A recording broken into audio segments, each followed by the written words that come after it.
In the tapestry of biblical narratives, there are moments that shimmer with the weight of divine promise.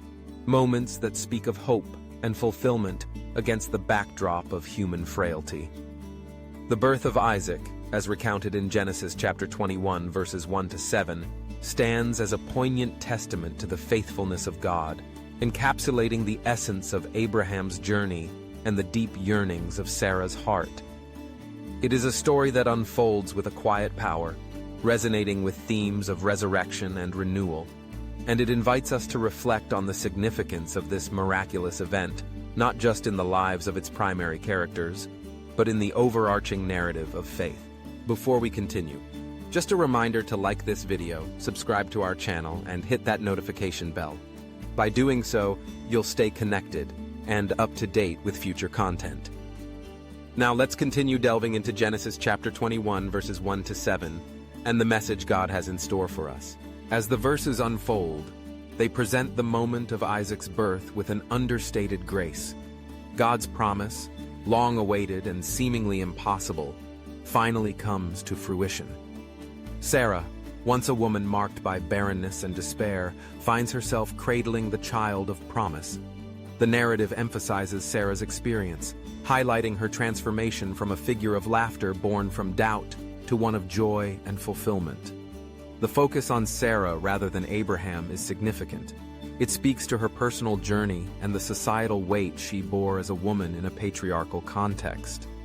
The joy of motherhood, particularly in a culture that equated worth with fertility, is magnified in her story. It is Sarah who gives birth, who feels the life within her, and who ultimately names the child, reflecting her intimate connection to this miracle. Abraham, though central to the covenant, is portrayed in a supportive role during this moment of joy. His responsibilities are clear and profound. He is to name the child Isaac, a name that means laughter, a fitting tribute to the joy that has finally burst forth in their lives. The act of naming signifies authority and recognition, and in this case, it also acknowledges the miraculous nature of Isaac's birth. Abraham, at the age of 100, embodies the very essence of divine intervention. His age serves as a stark reminder of the impossibility of the situation. The juxtaposition of his advanced years against the vibrant new life of his son accentuates the miraculous nature of God's promise. In this moment, one can sense the weight of expectation that has rested upon Sarah for so long. The years of waiting, the whispered doubts, the societal pressures, all of it converges in the joyful cry of a newborn. Isaac is not merely a child. He is the embodiment of a promise fulfilled, a testament to God's unwavering faithfulness. The joy that Sarah feels is profound, a deep wellspring of relief and elation. She has transitioned from a state of despair to one of exuberance, and her laughter, once tinged with disbelief, is now pure and unadulterated joy. God has brought me laughter, she declares, and in that moment, her laughter echoes through the annals of history, a reminder of the unexpected ways in which God works. The narrative subtly mirrors accounts of resurrection, where life springs forth from death, where hope rises from despair. Just as the resurrection of Christ signifies the ultimate fulfillment of God's promises, so too does the birth of Isaac signify a pivotal moment in the story of Abraham and Sarah.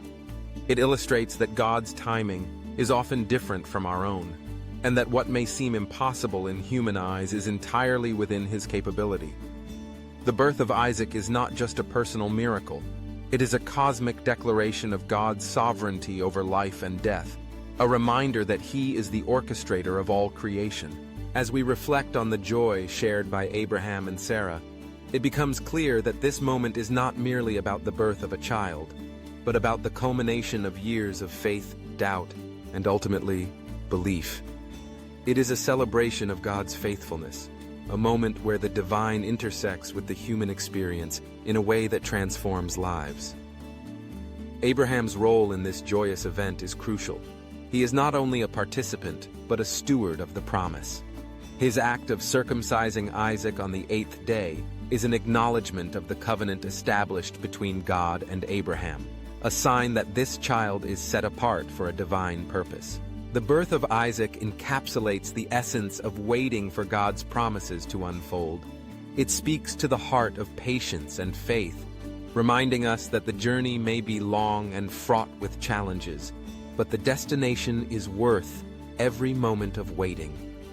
Romans chapter 8 verses 22 to 25 resonates deeply here, as it reflects the groaning of creation, the anticipation of what is to come, and the hope that sustains us in our waiting.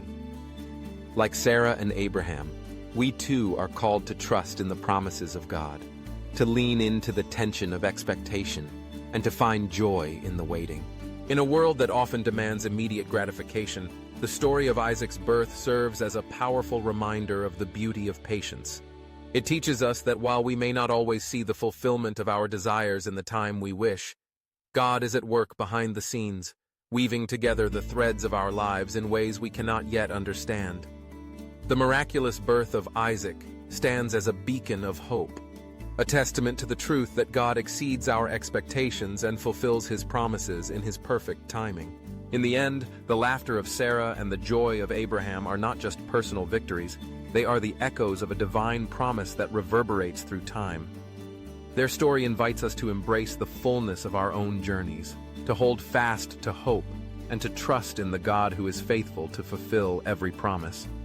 In the quiet moments of waiting, we can find solace in the knowledge that, like Isaac, our own miracles may be just around the corner, waiting to be born into the light of day.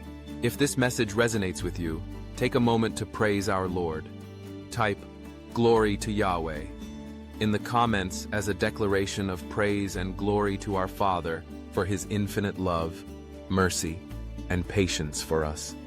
God bless you.